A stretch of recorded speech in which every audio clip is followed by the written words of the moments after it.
খিলগাঁও থানা ছাত্র দলের সাবেক সভাপতি হাফিজুর রহমান হাফিজের পক্ষ থেকে পবিত্র মাহে রমজানের দোয়া ও ইফতার মাহফিল আয়োজনে যুগান্তর সমাজ কল্যাণ সংসদ। সিটি রিপোর্টার মোহাম্মদ রেজাউল ইসলাম শাওনের পাঠানো তথ্যচিত্রে বিস্তারিত। 29 মার্চ 2025, 28 রমজান, শনিবার।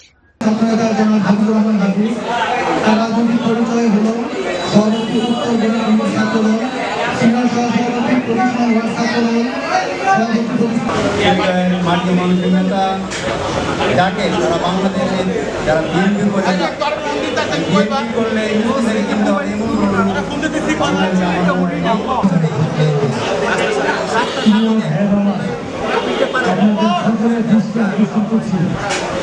আমাদের এই মাহফিলটা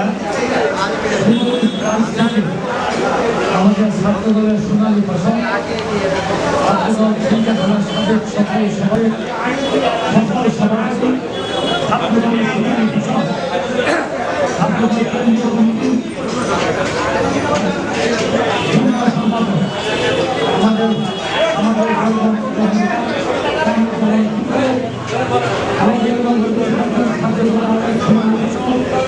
আমাদের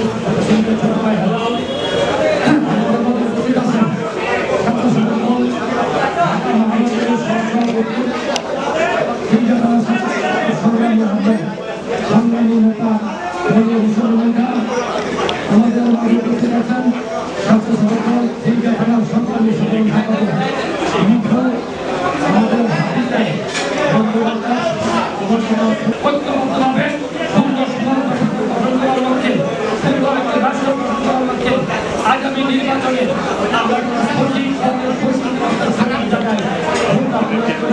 আমরা উন্নয়ন তৈরি হয়েছে এই প্রত্যাশা ব্যক্ত করে সবাইকে ধন্যবাদ জানিয়ে আমি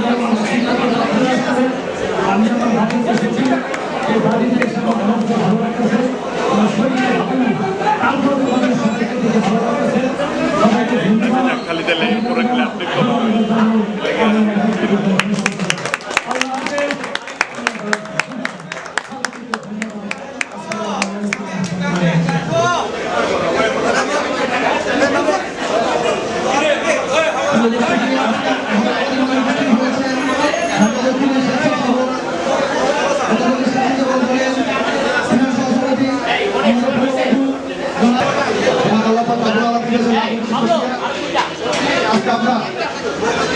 আমাদের বন্ধু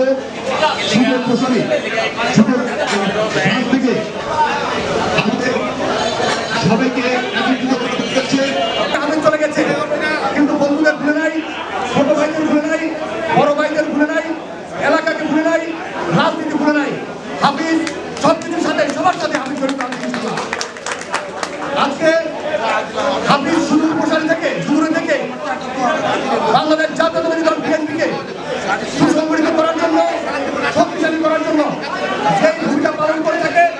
আমরা আমাদের আশেপাশে যারা ঢাকার ভিতরে, ঢাকার আশেপাশে থেকেও অনেকে আমাদের সেই ধরনের সহযোগিতা করে না, তাদের হাফিজুর রহমান হাফিজের মতো বন্ধুকে আমরা আমাদের মতো তার প্রতি হাফিজ সম্পর্কে তার যে বৈশিষ্ট্য এবং তার যে উদ্দেশ্য সম্পর্কে কথা বলছেন, সত্যিকারই সত্য কথা বলছেন। সত্যিকার অর্থে হাফিজ বসে থাকলেও তার মন করে থেকে বাংলাদেশে খিলিয়ায়, সেই জন্য খিলিয়ায় ছাত্র দলকে এবং জাতীয় দলকে শক্তিশালী করেছেন। সেজন্য আমরা হাফিজুর রহমান হাফিজের প্রতি অনুপস্থিত থেকেও আমরা তাদের সহযোগিতা করে আমাদের বন্ধুদেরকে একত্রিত করার জন্য, সমস্ত খিলগাঁওবাসীকে একত্রিত করার জন্য সে একটা উদ্যোগ নেয়। আমি তাকে আবৃত্তি করেছিলাম যে তুই কেন এই উদ্যোগ, হঠাৎ করে উদ্যোগ। হাফিজ বললো যে দেখ, আমি একটা জিনিস শুরু করতে চাই। আমি দীর্ঘদিন যাবো দেখতেছি আমাদের সমস্ত বন্ধুরা বিচ্ছিন্নভাবে তাদের নিজ নিজ কর্ম নিয়ে বা নিজের এলাকা নিয়ে ব্যস্ত, কিন্তু একত্রিত মানে কখনই বসা হয় না। তাই আমি চাই যে আমাদের সমস্ত বন্ধুদেরকে আমি একত্রিত করতে। 2021 মে মাসের দিকে আমরা মজুর ঘাটে প্রায় 250 বন্ধু বান্ধব একত্রিত হয়েছিলাম। তার এই সমস্ত উদ্যোগ, আয়োজন এবং পৃষ্ঠপোষকতায় আমাদের হাফিজুর রহমান হাফিজ আমাদের বন্ধু ছিল। আজকেও সে আমাকে সে 2 দিন আগে বলতেছে যে আমাদের বন্ধুদের জন্য দেখা করার কোনো ইচ্ছা আয়োজন করি না। তাই বললাম যে আসলে হয়ে ওঠে নাই। তখন সে বললো যে না, আমি বলতে